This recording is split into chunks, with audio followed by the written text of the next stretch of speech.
नमस्कार दर्शक बंधु, आज हेउछि जुलाई मास 12 तारिख शनिवार।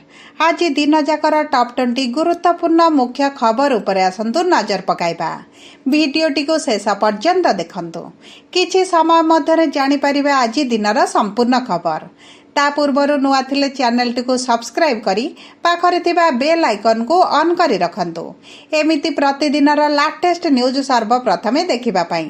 तेबे आसंतु संपूर्ण खबर उपरे नजर पकाइबा। आजिर प्रथम खबर, राहुल गांधी ओडिशा रे बड़ बयान। ओडिशा को बीजेपी नुहे बरंग 5 रु 6 जन शिल्पपति चलाउछंती सरकार। ओडिशा रे पाद देउ देउ बीजेपी सरकार उपरे बर्षिले कांग्रेस नेता राहुल गांधी। अनेक प्रसंग उठाई बीजेपी को टार्गेट करथिले।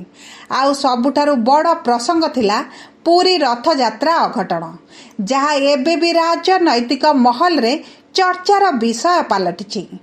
रथ यात्रा दिन सिंहद्वार सम्मुखरे नंदीघोषर रथ अटकी रहिला। ता परदिन शिल्पपति गौतम आदानी और तांको परिवार आसी रथ टाणिथिले। एहाकु निशाना करी राहुल कहिले आदानी को परिवार पई एथर रथ टणा विलंब होईछि। आदानी को पई रथ को रोका जाईछि। रथ टणा बेले एक ड्रामा हेउथिला। तेणु एथुरु स्पष्ट हैला आपणक सरकार नुहे, एहा आदानी को भली 5 रु 6 उद्योगपतिंकर सरकार। एमानक लक्ष्य आपणक जमी जंगल चोरी करिबा। केवल सेतिकी नुहे, राहुल आहुरी मध्य कहिसंती आपणकर जंगल जमी नेउछंती एमाने, हेले केते जनकु चाकरी मिलिछि। ओडिशा रे 40,000 ऊर्ध्व महिला गायब होइछंती। एमाने कुआडे गले केही जानि नाहांती। प्रतिदिन 15 महिला को दुष्कर्म हेउछि, किंतु सरकार नीरव द्रष्टा। मु एही सरकारक विरुद्ध रे लढिबाकु चाहुछि। एही भली मंतव्य ओडिशा रे पाद देउ देउ कहिसंती राहुल गांधी। आजिठु सारा राज्य रे गड़िब सबु घरोई बस, सुरक्षा जोगाई देबे सरकार। 4 दिन परे आजिठारु गड़िब घरोई बस। ओडिशा बस मालिक संघर बड़ निष्पत्ति रहिछि। किछि समय पूर्व पुरी रे चलीथिला घरोई बस मालिक संघर बैठक। एही बैठक पर सबु घरोई बस चलिबा नै सूचना देइछंती राज्य घरोई बस मालिक संघ। आजिठारु राज्य रे गड़िब समस्त घरोई बस। 4 दिन हेब ड्राइवर संघर आंदोलन जोगु राज्य रे चालू नथिला बस। हेले आज घरोई मालिक संघ एही समस्या उपर एक बैठक करथिले। जो बैठक रे निष्पत्ति होइछि कि आसंता काली ठारू राज्य रे समस्त घरोई बस चलिबा। बस गड़िले सुरक्षा देबाकू सरकार को कुहा जाइछि। तेणु सरकार जोगाई देबे सुरक्षा। आम सह अनेक बस ड्राइवर अछंती बोली कहिछंती मालिक संघ। बैतरणी नदी रे बन्या जल दबी गला ब्रिज। बैतरणी नदी रे बन्या जल प्रवेश कर सारिछि। बन्या जल स्रोत एते प्रखर थिला जे ब्रिज दबी जिबार खबर प्रकाश पाइछि। बालेश्वर निकट रे दबिला ब्रिज रो 2टी खंब दबिबा परे स्थानीय लोक भयभीत हो जाइछंती। ब्रिज दबिबा नै स्थानीय लोकंको मध्य सतर्क करा दिया जाइथिला। सेपटे भद्रक जिल्ला रे कृत्रिम बन्या देखिबा को मिलिछि।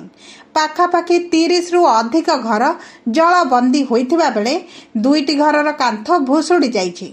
स्थानीय लोकंको सुरक्षित स्थान को स्थानांतरित करा जाउछि। देशर संविधान को धर्षण करिथिला कांग्रेस, कहिछंती जय नारायण मिश्र। दिनिकिया ओडिशा गस्तरे आसिछंती कांग्रेस नेता राहुल गांधी। आउ भुवनेश्वर रे एकाठी होइछंती कांग्रेस रो हजार हजार समर्थक। आउ एही कार्यक्रमर मूल स्लोगान रहिछि संविधान बंचाओ।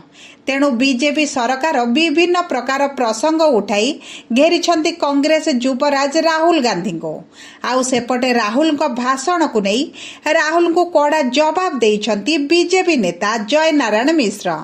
जय नारायण को कहिबा अनुसार संविधान को आमे बंचाउछु, हेले कांग्रेस संविधान को धर्षण करिथिला। जेतेबेले कांग्रेस सरकार थिले तेतेबेले 370 धारा लगाई राज्य भितरे पार्थक्य आनिथिला। हेले आम सरकार आसीबा परे एही धारा को उठाई बीजेपी सरकार समानता आनिछंती। राहुल को भाषण रे कोनोसी तथ्य नाही। पंचायत स्तर नेता भली भाषण देउछंती बोली कहिछंती जय नारायण मिश्र। राज्य रे 15 परे कमिब वर्षा, 20 रु 22 जाए खरा आशंका। 23 ଲଘୁଚାପର ସମ୍ଭାବନା ରହିଛି। ଏବେ ରାଜ୍ୟରେ ବର୍ଷା କମିଛି। ଆସନ୍ତା 2 ଦିନ ରାଜ୍ୟରେ କାଁ ଭାଁ ସ୍ୱଳ୍ପ ବର୍ଷା ହୋଇପାରେ। 13 ଓ 14 ଅଧିକାଂଶ ସ୍ଥାନରେ ଲଘୁଚାପ ଜନିତ ବର୍ଷା ହୋଇପାରେ। 15 ବର୍ଷା କମିବ। 20 22 ଯାଏଁ ଖରା ଓ ତାତି ବଢ଼ିବ।